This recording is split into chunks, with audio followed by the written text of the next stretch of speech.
Georgia and this is The Sound of Georgia. Guess whose birthday it is today? Philip Hamilton's.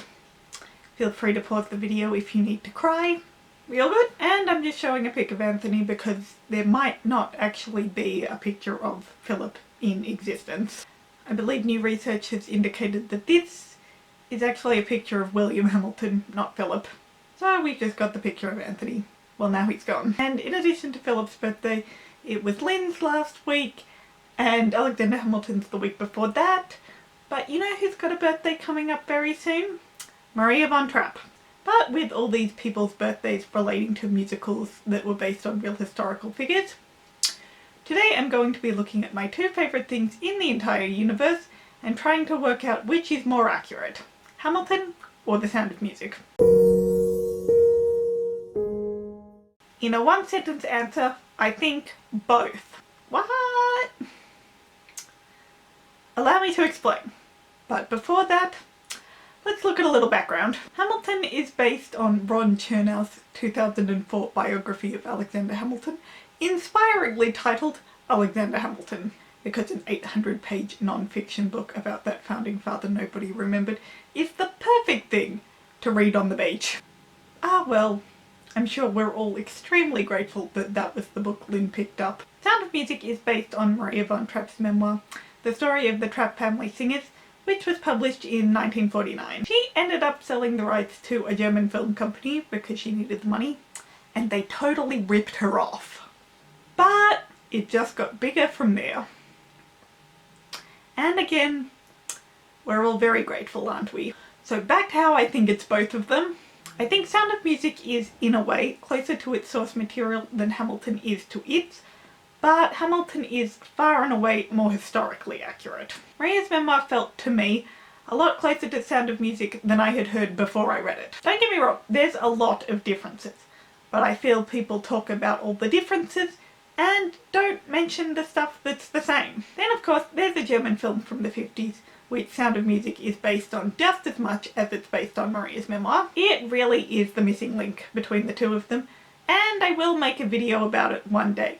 But for now, for this video, we're sticking with the memoir. Though just as a little thing, my final university paper was about the Von Trapps and the differences between the truth and the adaptations. And I got a Hamilton reference in there. I quoted Who Lives, Who Dies, Who Tells Your Story when I was talking about Maria selling the rights to her memoir. Now, one of the reasons I think Sound of Music is closer to its source material is because Maria's memoir is exactly that, a memoir. And as such, it has a plot in a way that Chernow's biography really doesn't. In Maria's memoir, we see the story through her eyes, but with Chernow's biography, we see the story of Alexander's life through a compilation of all the information you can find out about him. His thousands of pages of writings, if you will. Not quite, but I couldn't help myself. It's not narrative non-fiction, so it doesn't have the emotion that Maria's memoir does. Lots of moments were cut out from both books. Sound of Music takes up about this much of Maria's memoir, the smaller bit there, and actually even less because of the time compression it's given. And then Hamilton has bits cut out all over the place. And so with that, let's look at the events and timelines for both shows. So while Sound of Music takes up a very small portion of Maria's memoir, the events themselves actually appear in the musical, even if that's only in the most general way possible. She leaves the Abbey to look after the children, falls in love with them, marries their father, who was planning on marrying somebody else, and when the Angelus hits, they flee the country. As I said, in the most general sense possible, because if you go deeper, you notice the differences. She does end up looking after all the children, but initially she was only sent there to look after one of them. Little Maria needed a tutor because she couldn't go to school because she had a whole bunch of health problems, and yet she outlived the other 6 of the original 7. She was just a few months shy of turning 100 when she died in 2014. Maria acknowledges that she fell in love with the children before she fell in love with the captain. Oh, the romance and my OTP. But still, a lot of what happens in Sound of Music does come almost directly from her original memoir, and I think people like to forget that. The biggest difference with Sound of Music, though, is the timeline. The events are much the same, but in real life they happened over the span of 11 years. or rather 11 years apart. Everything up to and including Maria and Georg getting married happened in the space of about 2 years. She first arrived at the villa in 1926 and they got married in 1927. Then a whole bunch of stuff happened that Rodgers and Hammerstein cut. Maria had children of her own, they went bankrupt, they started their singing group, all that. And then in 1938 they fled the country. In Sound of Music it's, well, we don't know exactly how long, but definitely less than 6 months. So we have the events that were about 18 months, with the escape, which happened 11 years later, tacked on the end. And everything in the middle is just cut. With Hamilton, yeah, just about everything really happened, but there is a reason I'm not holding the book. It's 731 pages long, and that's not including the author's notes, appendices, bibliography, index, all that sort of thing. With that, it's like 800 pages. Because he did so much, Lynn obviously had to axe a lot of it. But unlike Sound of Music, where it's just a chunk in the middle that was cut sort of thing, Hamilton cuts things from here and here and here and here and all over the place. So the book has quite a different plot from the musical, if that makes any sense. When I was reading the book, I was measuring my progress by the songs. But I could read a whole bunch in one day and still be on the same song that I was on yesterday, because a ton happened, it just didn't make it into the show. But the timeline is much better than The Sound of Music. While there was a lot that was cut, what they kept happened pretty close to how it went in reality. There are a few little things off here and there. Philip actually died in 1801, not 1800. Chronologically, Room Where It Happens would have been before Say No to This, which happened in 1791, while Room Where It Happens is the song about the Compromise of 1790. I wonder when that happened. And All Commandments happened before Helpless and Satisfied, but for the most part they're tiny little things like that.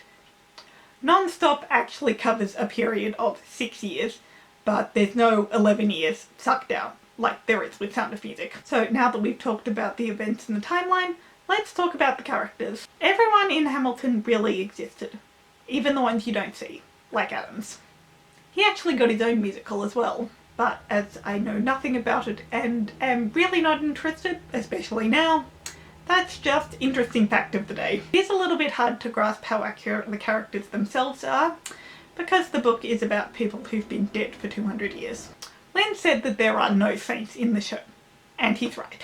Given what we can find out about these people from sources other than the musical or Chernow book, it is absolutely true. But it's still harder to get as specific as we can with Sound of Music. But I think we can all agree that a lot of people really didn't like Alexander. But at least Hamilton didn't change anybody's names, which is unfortunately not the case with Sound of Music. Maria and Georg got to keep their names, but they were the only ones. There were 7 Von Trapp children in the beginning. I'm ignoring the time compression. But Rodgers and Hammerstein changed all of their names. The eldest was not named Liesl. He wasn't even a girl. Max and Elsa's historical counterparts had different names, and honestly, Max doesn't resemble his real-life counterpart at all. Father Franz Wasner was the priest that did eventually become involved with the family singing group as their conductor, but he was not out for money like Max. Elsa's character is closer to Princess Yvonne, but we barely see her at all. Princess Yvonne, that is. She arrives, tells Maria the captain's in love with her, so yes, that part is true. And then pretty much disappears after Georg tells her he can't marry her. Obviously, as a memoir, we only have Maria's perspective, but still. Names were changed. And then there's the characters themselves, and this I'm sure you've heard plenty of times. Just look up a couple of things you didn't know about The Sound of Music. You'll find it eventually. Maria was the taskmaster, Georg was the softie, etc. So, not all that similar to Sound of Music. Overall, my final ruling is both. I think both Hamilton and Sound of Music are the most accurate in completely different ways. Hamilton's more historically accurate than Sound of Music, but Sound of Music, simply because of its source material, gets closer there. And that's everything I've got for you today, guys. I hope you enjoyed. Let me know in the comments what you think about all of this.